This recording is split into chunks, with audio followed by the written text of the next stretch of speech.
İki fərqli hissə oldu Zaur müəllim. İlk hissə 0-5, ikinci hissə bərabərlik.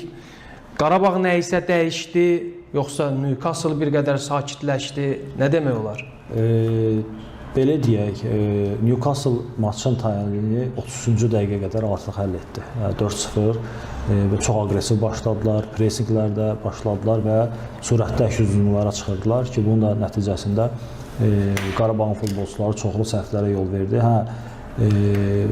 Mübahisə mövzusudur ki, penaltilər verilən hər iki penalti qapımıza var idimi, vermək vacib idimi və yaxud verməyə mümkün idimi, onlar da bir mövzudur. Amma ümumi götürəndə Newcastle bəlkə də indiyə kimi Bakıda izlədiyimiz top komandanın arasında ən mükəmməl oyunu iki hissəni keçirən bir komanda oldu.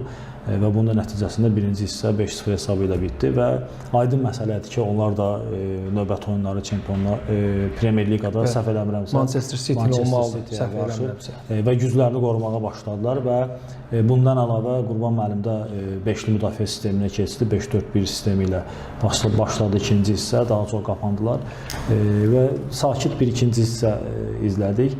Ümumi götürsək, tam iki fərqli hissəli oyun bu səbəblərdən oldu. Yəni birinci hissə. Hardasa Newcastle da burada rol oynayır. Rol oynadı, bəli. Artıq şərh yazan dəyərli izləyicilərimiz var. Canlı yayında aktiv olaq. Şərhlərimizi, fikirlərimizi canlı yayımda bizimlə bölüşün şərh bölümündə. Məğlubiyyət üzücüdür, hamımızı üzür. Amma hər halda belə anda, belə dəqiqələrdə komandanı qoymaq, uzaqlaşmaq da olmaz, üz çevirmək də olmaz. Səhvlərimizdən danışmalıyıq, daha nələri daha yaxşı edə bilərik, növbəti illər üçün bu oyun həm də bir təcrübə olmalıdır.